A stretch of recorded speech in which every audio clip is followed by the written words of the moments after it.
Prezadas irmãs, louvado seja nosso Senhor Jesus Cristo.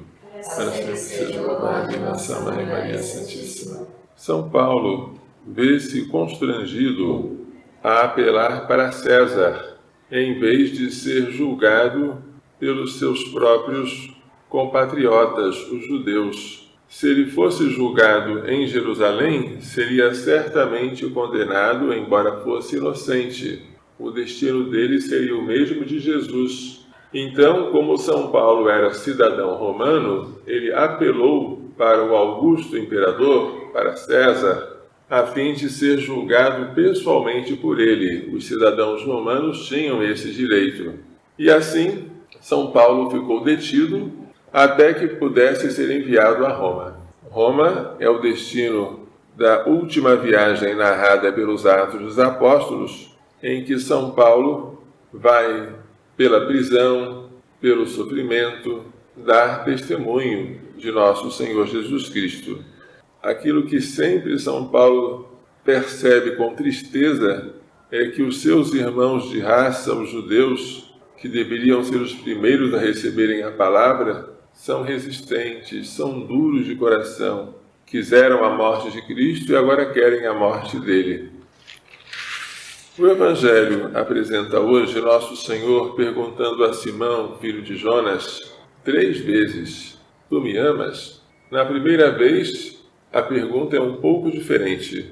Tu me amas mais do que estes? Por que Simão, filho de Jonas, a quem Jesus mudou o nome para Pedro, deve amá-lo mais do que os outros apóstolos? Porque a Simão é dada a missão de apacentar as ovelhas e os cordeiros. E aquele que governa, aquele que tem autoridade, aquele que chefia, tem maior obrigação de amar.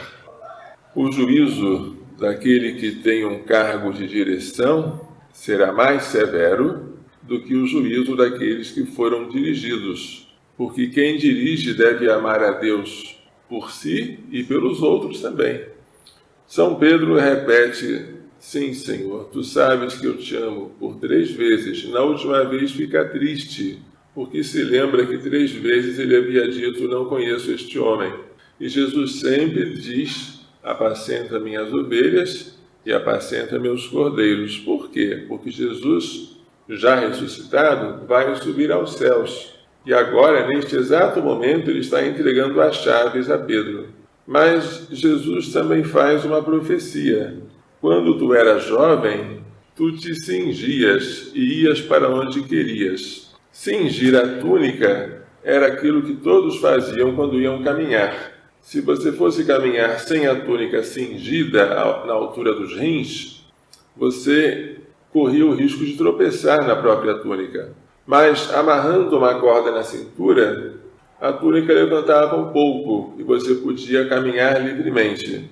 Quando tu eras jovem, tu te cingias e ias para onde querias. Quando fores velho, um outro te cingirá, um outro vai te amarrar com uma corda e te levará para onde não queres. Jesus disse isto prevendo o tipo de morte com que São Pedro iria dar glória a Deus. Ele iria morrer crucificado de cabeça para baixo na cidade de Roma. Depois acrescentou: Segue-me. São Pedro tinha querido seguir Jesus na noite de Quinta-feira Santa. Jesus disse: Agora não pode seguir-me. Seguir-me-ás mais tarde. Chegou a hora de Pedro seguir. Segue-me. Peçamos a Deus que quanto mais nós formos elevados na hierarquia, quanto mais nós tivermos súditos, mais nós tremamos, porque devemos ter um amor maior do que todos eles. Peçamos a Deus que sejamos capazes de dar a vida por aqueles que dirigimos, como São Pedro deu a vida pela Igreja Católica, quem ele apacentou em nome de Cristo. Peçamos ainda que, se nós já renegamos Jesus 3 vezes ou mais, como São Pedro, que não nos desesperemos, porque de Pedro tão frágil ele fez uma rocha, e de nós tão fracos, feitos de argila, o Senhor pode fazer maravilhas. Que Maria Santíssima e seu castíssimo esposo São José nos façam entender e nos façam praticar as lições desta liturgia. Louvado seja nosso Senhor Jesus Cristo.